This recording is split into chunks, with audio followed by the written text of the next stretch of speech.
numéro 65. Pourquoi l'apôtre Jean a-t-il rédigé un évangile ?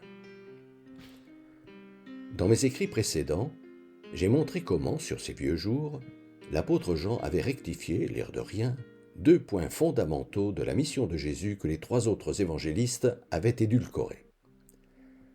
Premièrement, en plaçant au début de son évangile le fameux esclandre qu'avait fait Jésus au temple de Jérusalem, afin que l'on comprenne bien que c'est cet événement capital qui fut à l'origine de la chasse à l'homme dont Jésus subit la pression pendant toute la durée de son ministère public, jusqu'à sa conséquence fatale.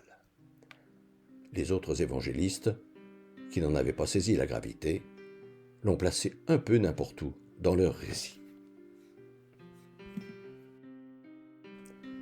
Il n'a même pas mentionné la fraction du pain qu'accompagnait ces paroles « Ceci est mon corps, ceci est mon sang » quand il a relaté le repas de la Cène.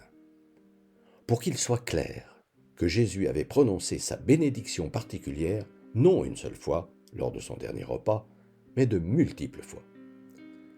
Si les autres évangélistes en ont fait le point d'orgue de leur récit, ce n'est pas parce que ce qui est devenu l'Eucharistie a été institué à ce moment-là, mais tout simplement parce qu'ils ont jugé, à juste titre, qu'était extrêmement importante cette bénédiction particulière.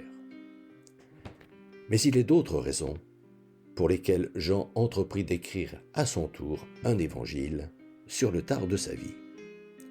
Déjà, le besoin d'ajouter un peu plus de sensibilité et de spiritualité aux autres récits dont il avait eu connaissance. Également, les commentaires de cette fameuse bénédiction particulière de Jésus, dont le niveau intellectuel, depuis l'apôtre Paul amplifié après la catastrophe de 70 par la conversion à la foi en Jésus-Christ des prêtres qui avaient rallié le nouveau mouvement religieux, ne cessait d'éloigner un peu trop de l'enseignement simple et concret du Maître. Peut-être aussi l'importance beaucoup trop grande que l'on s'était mise à accorder aux lettres de Paul, justement. À ce sujet, peut-être n'est-il pas inutile de se demander si, en plus de conserver les gestes et paroles de Jésus, cette importance exagérée donnée à ces lettres, jointe à la complexité de certains de ses enseignements fort éloignés de la simplicité évangélique que revendiquait Jésus quand il expliqua la première image de sa parabole du semeur, n'a pas été l'une des raisons pour laquelle les évangélistes ont entrepris d'écrire leurs évangiles. Dans ce même genre de conjecture, se demander pourquoi Jean a donné 2 conclusions à son évangile. Pour éviter d'avoir à commenter le départ mystérieux et définitif de Jésus dont on fêtait désormais l'ascension. Pour dire que la vie continua normalement après que Jésus soit apparu à Thomas, en montrant 7 de ses disciples en train de pêcher tout simplement dans la mer de Tibériade, et que ce fut l'occasion pour les disciples de le voir en chair et en os une 3e fois après qu'il soit ressuscité des morts. Pour ramener la descente du Saint-Esprit qui était devenue la Pentecôte dans les Actes des Apôtres écrits par Luc, disciple de Paul, à ce qui se passa le jour même de sa résurrection, quand Jésus apparut pour la première fois à ses disciples claquemurés et souffla sur eux, manière d'exprimer qu'ils avaient alors vraiment réalisé qu'il était ressuscité. Pour réaffirmer que c'était bien Pierre que Jésus avait institué chef de la chrétienté, et non Paul, Pierre à qui Jésus avait prédit, devant témoins, « En vérité, je te le dis, quand tu étais jeune, tu mettais toi-même ta ceinture et tu allais où tu voulais. Quand tu seras devenu vieux, tu étendras les mains et un autre. Ne s'agirait-il pas de Paul ? Nouera ta ceinture et te mènera où tu ne voudrais pas. » Jean indiquant par là le genre de mort par laquelle Pierre devrait passer.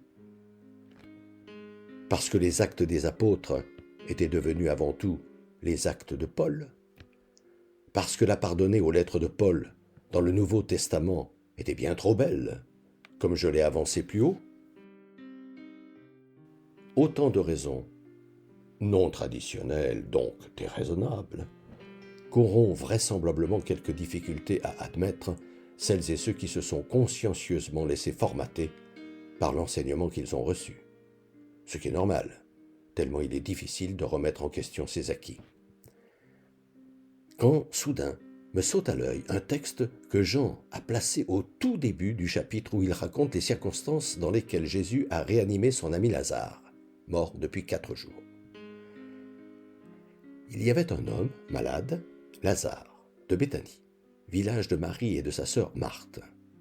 Cette Marie était celle qui oignit le Seigneur de parfum et lui essuya les pieds avec ses cheveux. Explication que Jean a jugé indispensable d'apporter au récit qu'avaient fait les autres évangélistes et à laquelle il en a ajouté une autre qui n'est pas des moindres. Cette réanimation extraordinaire présentant le risque d'entraîner les Juifs à déserter le temple pour aller se mettre à la suite de Jésus, les grands prêtres avaient décidé de supprimer non seulement Jésus, mais également Lazare.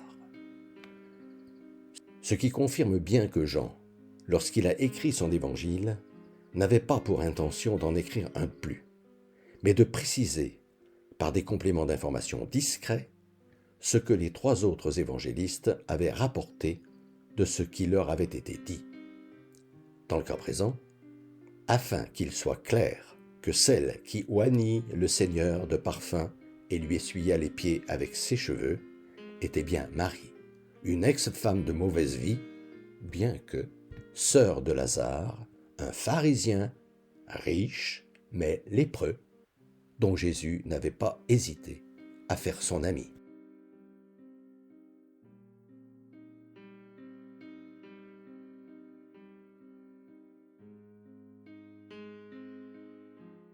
Depuis des années, environ 1 fois par mois, j'envoie une lettre d'information spirituelle à tout mon carnet d'adresses.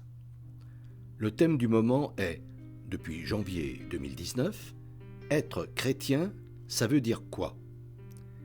Si ce sujet vous intéresse, n'hésitez pas à me transmettre votre mail, en vous contentant d'indiquer « Auditeur YouTube », vos noms et prénoms, et éventuellement votre numéro de téléphone si vous souhaitez me parler.